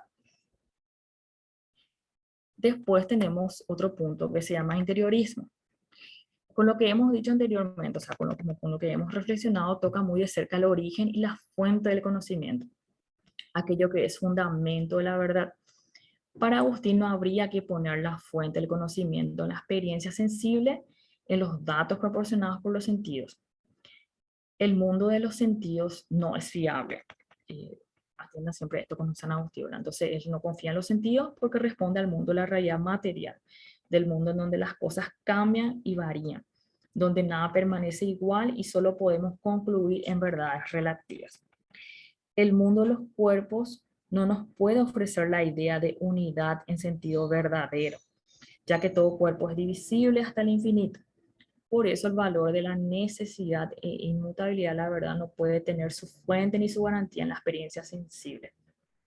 Y acá también, obviamente, recordemos o miremos un poquito que San Agustín tuvo fuerte influencia del platonismo, o en realidad del neoplatonismo, ¿verdad? Que es lo mismo, para no confundir, ¿verdad? Entonces, esa concepción un poco del mundo de las ideas, por decirlo así, se da también en San Agustín. Entonces, San Agustín no confía en los sentidos, él dice que la verdad viene de otra fuente. Luego dice, consiguientemente ha de buscarse en otra parte la fuente de la verdad. ¿Pero dónde? ¿Cómo ubicar esa fuente? San Agustín lo ubica y lo encuentra en el espíritu del hombre. En la obra de Vera Religiones sostiene, no busques fuera, vuelva hacia ti, en el interior del hombre habita la verdad. Y si hallas también que tu propia naturaleza es mudable, trasciéndete a ti mismo. En esto consiste el interiorismo. O sea, la fuente o cómo se conoce para San Agustín es a través del interiorismo, o sea, de lo que hay adentro del hombre, no de lo externo, no de lo que nos proporcionan los sentidos. Entonces, en esto consiste el interiorismo. El hombre debe buscar dentro de sí la verdad, debe buscar en su propio interior, dentro de su propio espíritu. Pero ¿qué entiende Agustín por espíritu? Para Agustín el espíritu no es independiente, sino que esencialmente está ligado a algo superior a él. Todo lo que el entendimiento encuentra de verdadero no se lo debe a sí mismo. O sea, el espíritu está ligado a Dios, ¿verdad? Esto creo que lo vemos en la teoría de la iluminación o el iluminismo. Entonces, para recordar, la verdad, la fuente de verdad es por medio de mirarnos a nosotros mismos. San Agustín entonces no acepta la experiencia sensible. Luego dice, Agustín tiene una originalísima y peculiar posición en este punto, conocida como teoría de la iluminación. Entonces, nosotros conocemos, no, nuevamente repito, no por la experiencia, no por los sentidos, sino mirándonos a nosotros mismos. ¿Y a través de qué? A través de la teoría de la iluminación. También se lo conoce como la de irradiación. Ahora bien, ¿en qué consiste esta teoría? Agustín concibe esta teoría como una iluminación mediante la cual la verdad se irradia desde Dios sobre el espíritu del hombre. Dios ilumina en su infinita potestad el interior del hombre. De ahí la razón del por qué el hombre debe buscar la verdad en su propio interior, en su propio espíritu. Ahí ya está totalmente solucionado eso, por decirlo así, ¿verdad? Entonces, por eso él no va a mirar afuera, no va a confiar en los sentidos, sino en el espíritu, porque el espíritu es dado por Dios. No se trata de una iluminación sobrenatural, de una revelación, sino de algo... no se trata de una iluminación sobrenatural, de una revelación, sino de algo natural. Con esta luz que se encuentra originariamente en nuestro espíritu, es decir, en forma innata, se produce nuestro encuentro con el mundo. Con esta luz vemos, pensamos y entendemos el mundo. Esta luz son las razones e ideas eternas que el hombre lleva dentro de su espíritu. Pero estas ideas que el hombre tiene no les pertenecen a la mente humana como propia, sino estas ideas que el hombre tiene pertenecen al Espíritu de Dios. Estas ideas están en la mente de Dios. Esto constituye ahora el mundo inteligible. Por eso decíamos que de alguna manera él se adscribe a las ideas o adopta las ideas platónicas, ¿verdad? Que en la concepción agustiniana, en lugar de hallarse en el topos uranos, platónico se encuentra en la mente de Dios. Desde este mundo, de la mente de Dios, se irradia aquellos principios y razones al espíritu por una inmediata iluminación. Y otra vez vuelvo a mencionar a otro autor, fíjese la orientación eminentemente platónica del pensamiento agustiniano. Entonces, ¿relacionar un poco Profe, San Agustín? Sí. con esto de San Agustín del interiorismo que rechaza los sentidos como fuente de conocimiento, estaría, digamos, en contra de Aristóteles. Sí, Porque según estudiamos Aristóteles, el conocimiento para llegar a la verdad comienza en la sensación, en las en la sensaciones, sensación. la Sí. experiencia. Ujú, Y esto de encontrar la verdad dentro de uno mismo, o sea, en el espíritu, según ujú. San Agustín, no vendría también de Sócrates, cuando decía que el principio de la sabiduría radica en el conocimiento de uno mismo. En conocerte Conócete a a ti uno mismo. mismo. Ujú. De alguna manera, sí. Yo creo que podríamos relacionar con ello, ¿verdad? Pero es como que, o yo entendería que sea de una forma causal nada más eso, porque en realidad lo que él quiere refutar siempre es la concepción escéptica, ¿verdad?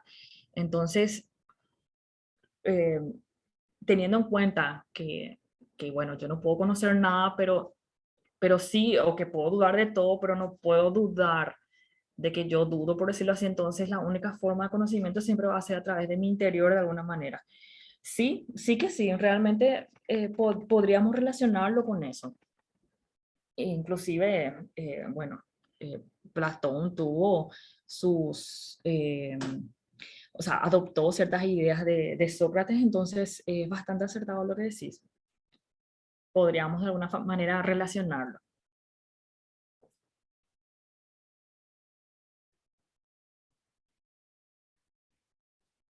Bueno, no sé si continuamos relacionar un poco esto de Platón, del mundo inteligible, y pensar que este mundo inteligible es, por decirlo así, Dios, ¿verdad? Yo no sé si ahora mismo creo que el cristianismo de alguna manera se ve o se entiende como cierta idea platónica, diría yo, ¿verdad? Bueno, entonces, dice, desde este mundo de la mente de Dios se irradia aquellos principios y razones al espíritu por una inmediata iluminación. Luego dice, igualmente para llegar a Dios solo es posible por la interiorización. Dios ilumina el interior del hombre. El hombre interior es aquel que profundiza en sí mismo, tanto en sí mismo que encuentra en el fondo de sí mismo a quien es realmente fondo de sí mismo. Es decir, en el fondo de sí mismo se encuentra a Dios. O sea, dentro de nuestra alma, o sea, Dios, por decirlo así, nos dio un alma, entonces dentro de esa alma, de alguna manera, está o podemos encontrar a Dios. Esto es en cuanto a, por decirlo así, una especie de teoría de conocimiento, ¿verdad? Relacionar un poco la teoría de la iluminación, traspolarlo o compararlo con la idea del mundo inteligible de Platón. Luego pasamos ahora a lo que es el orden moral. Dios ha puesto una ley eterna que manda conservar el orden natural y prohíbe destruirlo. Eh, la ley eterna es fundamento de la ley natural. Ley eterna lo entendemos como la ley de Dios, por decirlo así, eh, de la creación, de todo lo que Dios, por así decirlo, prevé para el mundo. Y ese fundamento de la ley natural, ¿verdad? O sea, de las leyes naturales, de las cosas, de cómo son, que es a su vez el reflejo del orden de Dios en la naturaleza eterna. Y a su vez la ley positiva es la ley de los hombres. De los hombres será recomendable solo si refleja el orden natural. Gracias a la ley eterna, el mundo se ordenará para que sea lo mejor posible a pesar del mal en el mundo, ¿verdad? Entonces, en cuanto al orden moral, podemos afirmar, ¿verdad?, de que los hombres, los seres humanos, creamos leyes llamadas leyes positivas que van de la mano un poco con esta ley natural, y que esta ley natural a su vez va o es reflejo de esa ley eterna. De lo que viene a ser orden natural, solamente recordar esto: ley eterna, ley natural y ley positiva. La ley positiva es la ley de los hombres. Bueno, y San Agustín también reflexiona acerca del mal. San Agustín interpretó el mal como privación. Recuerda que San Agustín se forma, o sus primeros años, así como creyente, estaba adscrito al maniqueísmo, y es como que él luego trata de entender por qué existe el mal. Y al final él concluye de que el mal, o entiende que el mal es como una privación del bien debido. O sea, el mal es lo que le falta al bien para que sea bien. El mal no tendría realidad positiva, o sea, no tiene una realidad, por decirlo así, sustancial. Simplemente es una falta, una carencia. Lo malo sería simplemente algo que debería ser bueno. O sea, ¿cómo entendemos esto del mal? Como una privación del bien. O sea, el mal es aquello que existe cuando no está el bien, por decirlo así, pero el mal como tal no tiene una realidad, una sustancia, por decirlo así. Con esto Profe, lo que él hace, sí. algo relacionado, no sé si era Sócrates que había mencionado que, bueno, a través de Platón, obviamente, Ujú, em, que el mal o un ser humano es malo por ignorancia. Creo ujú, que ujú. era él, ¿no? Sí, Y Sócrates. tiene Sócrates, y tiene relación acá con lo que piensa San Agustín del mal, que es una eh, privación del bien. O Sí, sea, acá no menciona ignorancia, pero ujú. Es como no conocimiento, sí. Haciendo una analogía, sí, realmente. Sócrates decía que el hombre no es malo por naturaleza, sino porque es ignorante, ¿verdad? O sea, no conoce. Entonces, al no conocer, eh, hace el mal, ¿verdad? Entonces, de alguna manera, es lo mismo, ¿verdad? De alguna manera, el mal como tal no tiene una realidad, es más bien una privación, una falta del bien, porque, y esto, o sea, San Agustín concluye esto porque, bueno, de Dios vienen todas las cosas buenas, entonces, ¿de dónde viene el mal? Decía él. Y el mal es la ausencia de bien. Eso es lo que podemos concluir de San Agustín, ¿verdad? Pero el mal también se manifiesta a través del hombre, con el libre albedrío, que creo que vamos a leerlo más tarde. Pero sí, haciendo esa analogía, realmente es así, es lo mismo, el hombre es malo porque no conoce, o porque hay una privación de conocimiento. Haciendo esa analogía, sí es bastante acertada. Bueno, ahora entonces vamos a las clases de males. San Agustín distingue dos clases de males, que son el mal físico y el mal moral. El mal físico está fundado en la naturaleza material del hombre, o sea, en lo físico, que muchas veces son causa de sufrimientos. Ejemplo, los males físicos son la enfermedad, el dolor, el sufrimiento. Y el mal moral es el mal producto del pecado y corresponde solamente al hombre. El mal moral procede del libre albedrío, de la libertad que goza el hombre, cuyo mal uso de ella los conduce al pecado.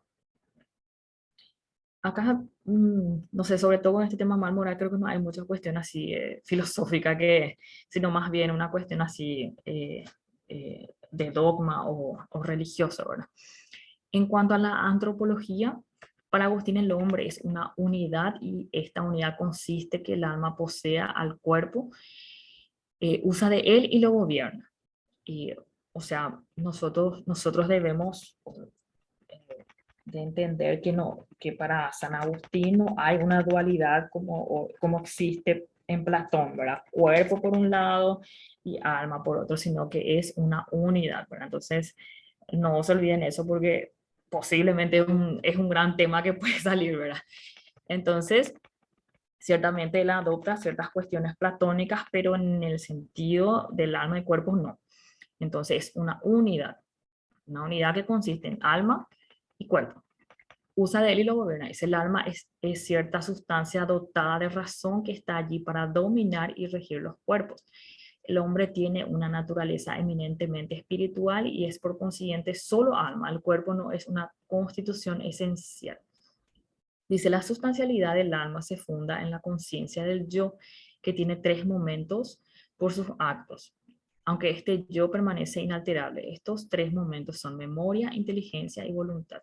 La voluntad también interpretada como amor. Estas 3 facultades forman la unidad de la persona, constituyen al yo que recuerda, entiende y ama. Agustín afirma que la esencia íntima del yo está fuera de toda duda, de todo engaño. El yo existe verdaderamente. Y si yo me engaño, pues si me engaño, soy, dice. Pues el que no existe en verdad, ni engañarse puede, y por esto existo si me engaño. Nuevamente el tema de Cifalor-Sun. Y en el alma también encontramos una razón natural o inferior para conocer las cosas sensibles del mundo, para conocerse a sí mismo y para conocer indirectamente a Dios reflejado en su creación. Y una razón superior, que es la razón inferior que se eleva a la razón superior al recibir la iluminación de Dios. Es la razón humana iluminada por la razón divina, con lo que se eleva al conocimiento de las cosas eternas. Entonces, recordar un poco de esto que el alma de alguna manera está dotada de razón, que de alguna manera alma y cuerpo son una unidad, y que el alma tiene una razón natural o inferior y una razón superior que es en la cual de alguna manera recibe la iluminación del Creador. Y por último, de San Agustín tenemos que rescatar la interpretación de la historia. Agustín expresa su concepción filosófica de la historia, o sea, por decirlo así, la filosofía de la historia, de cómo se interpreta el hecho histórico del hombre. Esto está en su obra de Civita Dei o La ciudad de Dios. La historia es la lucha entre 2 ciudades, dice, la ciudad de Dios y la ciudad de los hombres, entre la ciudad celestial y la ciudad terrena, entre la Jerusalén celestial y la Jerusalén terrenal. La ciudad de Dios es la ciudad del orden, de la armonía, es la ciudad de la luz, es la ciudad ideal. Y la ciudad de los hombres es la comunidad del caos, del instinto, del dolor, es la ciudad del pecado. El sentido de la historia del mundo es que estas 2 ciudades se contraponen y luchan entre sí. En todo caso y en definitiva, la sociedad terrena o del diablo perecerá y saldrá victoriosa la ciudad de Dios, pues el bien es inmortal y la victoria ha de ser de Dios. Es decir, en esta obra, San Agustín da una interpretación de la historia que de alguna manera creo que se encuentra un poco en la Biblia, ¿verdad? De cómo este mundo va a pasar a otro momento mejor, ¿verdad? A través de esta lucha, por decirlo así, de una ciudad de orden, de armonía, que podemos de alguna manera, como haciendo una analogía con ese mundo ideal platónico, ¿verdad? Y una ciudad corrupta, una ciudad de caos, ¿verdad? Y es como que al final la ciudad de Dios o esta Jerusalén celestial es la que va a perdurar. Acá más que nada es la interpretación de la historia o la filosofía de la historia en San Agustín, recordar que se da en esta obra de Civita Dei, que es la lucha, por decirlo así, de estas 2 ciudades, que de alguna manera se comparan o análogamente parecen un poco las ideas platónicas, ¿verdad? Y hasta acá es todo San Agustín, ¿verdad? Luego de esto hay otros padres de la iglesia, pero nosotros solamente en nuestro programa tenemos San Agustín. Luego de esto ya viene la Edad Media y en la Edad Media viene la escolástica. Y en la escolástica tenemos también solamente a otro pensador, ¿verdad?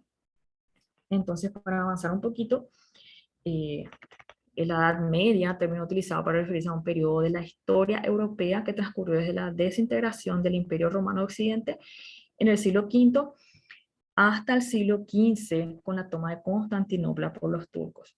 No obstante, las fechas anteriores no han de ser tomadas como referencias fijas, dice. Nunca ha sido una brusca ruptura en el desarrollo cultural del continente. El término, la Edad Media, implicó en su origen una parálisis del progreso, considerando que la Edad Media fue un periodo de estancamiento cultural, ubicado cronológicamente entre la gloria de la antigüedad y el Renacimiento.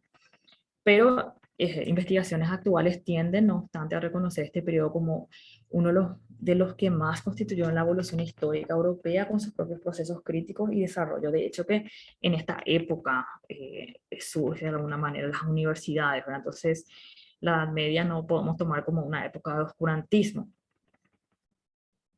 Y en la Edad Media surge la escolástica. En sentido estricto, es la filosofía cristiana de la Edad Media. Se denominó escolásticos en los primeros siglos de la Edad Media al maestro de artes liberales y más tarde al docente de filosofía o teología, que al principio dictaba sus lecciones en la escuela, del claustro o de la catedral y después en la universidad. La escolástica significa, por lo tanto, y al pie de la letra, la filosofía de la escuela. Y se va a llamar escolástica a un cierto saber cultivado en estas escuelas. Y este saber tiene un carácter eminentemente teológico y filosófico. A decir verdad, los problemas de la escolástica son ante todo problemas teológicos, también como se daba en la patrística de alguna manera, y aún simplemente problemas dogmáticos, de formulación e interpretación de dogma, a veces de explicación racional y demostrativa. De esta manera, junto a la teología escolástica, existe una filosofía escolástica, pero siempre subordinada a la teología. La escolástica entonces trata pues problemas filosóficos que surgen con ocasión de cuestiones religiosas.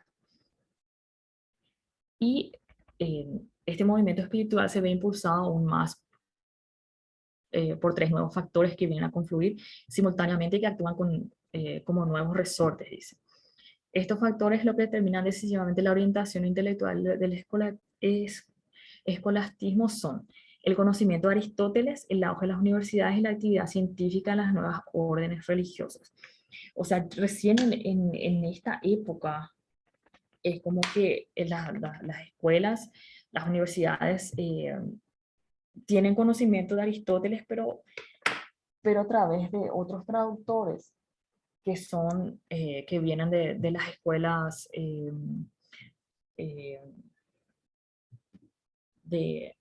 en realidad,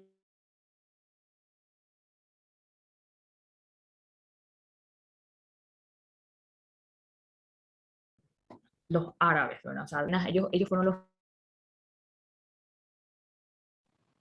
Te fuiste, bro. Creo que se me fue la señal, me salió un mensajito, pero bueno, Sí, te fuiste un ratito. sí, me salió un mensaje, perdón. Bueno, en la Edad Media se conoce a Aristóteles a través de sus intérpretes musulmanes, por decirlo así, o del mundo árabe. Y bueno, con esto se llega al punto máximo esplendor del pensamiento medieval y que acostumbramos a designarla como la alta escolástica. El problema principal de la escolástica es la de llevar al hombre hacia la comprensión de la verdad revelada. La escolástica ejerció una actividad racional, en la práctica el uso de una filosofía determinada, ya sea neoplatónica o aristotélica, con la finalidad de llegar a la verdad religiosa, demostrarla y aclararla en los límites lo posible y dotarla de un arsenal defensivo contra la incredulidad y la herejía. La escolástica, por tanto, no es una filosofía autónoma como fue la griega, es la doctrina religiosa o el dogma. Siempre estos estudiosos o estas corrientes o filósofos cristianos siempre van a racionalizar para defender el dogma. A ver un poco, el problema que asume la escolástica es común en todo movimiento intelectual teológico de la Edad Media. Los temas son el problema de la creación, el problema de los universales, o sea, del concepto, el problema de la compatibilidad de fe y razón, que es lo que más un poco vamos a ver en Santo Tomás. Todos los otros problemas no son más que derivaciones de estos tres. Y son los mismos que encontramos en los problemas de la patrística, la creación del mundo y la relación del hombre con Dios. El problema del mal, las cuestiones del alma, el fin de la existencia, el significado de la redención, etc. La escolástica se extiende desde el siglo IX hasta finales del siglo XIV y su momento de mayor esplendor fue durante los siglos XII y XIII. y los representantes fueron San Anselmo, San Alberto Magno y Santo Tomás de Aquino. Estos tres nombres yo creo que tendríamos que sí o sí anotarlos porque Profe, lo más probable es que salga. Sí, quisiera asegurar algo. sí, La orientación intelectual de la escolástica eh, era el conocimiento de Aristóteles, uno. sí. El Ujú, auge de las universidades es ujú. otro, ¿verdad? La actividad Sí, científica de las nuevas órdenes religiosas, sí, ¿verdad? exactamente, estas tres, sí. Bueno, y quería reconfirmar, porque aquí en nuestro libro tenemos que los temas centrales eran el problema de la creación y el Ujú. problema de las universidades. A ver, un poquitito. No, En nuestro universales. universales, ¿verdad? Es Bueno, universal. Los universales, o sea, en realidad cuando Aristóteles habla del concepto de alguna manera, él toma un término que se llama universales, ¿verdad? Y bueno, es un problema en realidad que introducen los comentadores de Aristóteles. Eh, Nosotros, por ejemplo, no vamos a dar sobre los universales, porque en realidad los pensadores árabes son los que reflexionan sobre eso. Santo Tomás no lo hace, ¿verdad? Pero sí, es sí, universales. profe, quería corregir nomás porque aquí en el folleto dice el problema de las universidades. No, no, Entonces, no, universales son. Ujú. entonces yo relacioné con el auge de las universidades. Entonces, por ahí Sí, sí podría corregir el auge de los conceptos universales, algo así, ¿no? Entonces, sí. el auge de las universidades sí está O bien, sea, pero el es problema de así, los universales sería, no de las los universales serían. universidades. Sí, así mismo. O Genial. sea, Eso no me... sí, Gracias, profe. dale. Bueno, sí, es eso. Este auge o esta corriente, para rememorar nada más, viene de la mano del conocimiento de Aristóteles, la fundación o el crecimiento de las universidades y las actividades científicas de las nuevas órdenes religiosas. Los representantes San Anselmo, San Alberto Magno y Santo Tomás de Aquino. Bueno, a ver si tenemos algo de tiempo, por lo menos vamos a llegar hasta las obras, ¿verdad? Santo Tomás de Aquino perteneció a una orden también nueva en esa época, que eran los dominicos, a la que ingresó cuando tenía 20 años. Santo Tomás alcanzó su máximo esplendor el pensamiento escolástico, es decir, el pensamiento que hizo escuela en torno a Aristóteles. O sea, acá ya no hay mucho Platón, sino es Aristóteles comentando, actualizando y que dice corregido en sus dos obras más importantes, que fueron la Suma Teológica y la Suma Contra Gentiles. De las obras de Aristóteles se conocía solo algunas partes de la lógica, pero el impulso decisivo para la implantación del aristotelismo vino primero y principalmente por medio del comentador Averroes, filósofo árabe nacido en Córdoba y muerto en 1198, que fuera uno de los más importantes estudiosos de Aristóteles. Santo Aristóteles procurando compatibilizarlo con la fe cristiana. Es de alguna manera lo que hizo también San Agustín, ¿verdad? Es como que compatibilizó de alguna manera a, a Platón y en este caso Santo Tomás lo hace con Aristóteles, ¿verdad? Eh, Dice acá, fue el que teologizó desde una visión cristiana la filosofía pagana Aristóteles. Por lo demás, Santo Tomás aceptará igualmente determinados principios platónicos. El fondo del pensamiento tomista es, pues, el de la dogmática cristiana, de los padres de la Iglesia en la tradición medieval anterior y sobre todo de Aristóteles. Sus obras, eh, las obras principales son Summa Teológica, Summa Contra Gentiles y también se le conoce como Summa Filosófica. Sí o sí las obras ya a partir de de Platón, Aristóteles, es importante recordar los más importantes, ¿verdad? Porque eso suele salir, ¿verdad? Entonces, creo que hasta acá podemos llegar. La otra semana terminamos sí o sí Santo Tomás de Aquino. Vayan leyendo como para que entendamos un poquito el tema de las 5 vías. Eh, de buenas a primeras no parece bastante complicado, ¿verdad?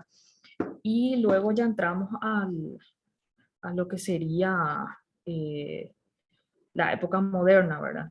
Creo que, no sé si ya entramos con Descartes, pero bueno, vamos a avanzar.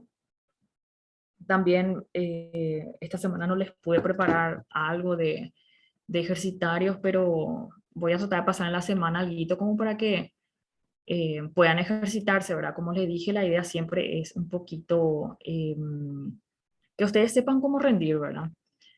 Eh, sepan interpretar un poco qué es lo que pide el profesor, porque muchas veces no sabemos quién va a hacer el examen, entonces es mejor estar atentos a esa cuestión, ¿verdad? No.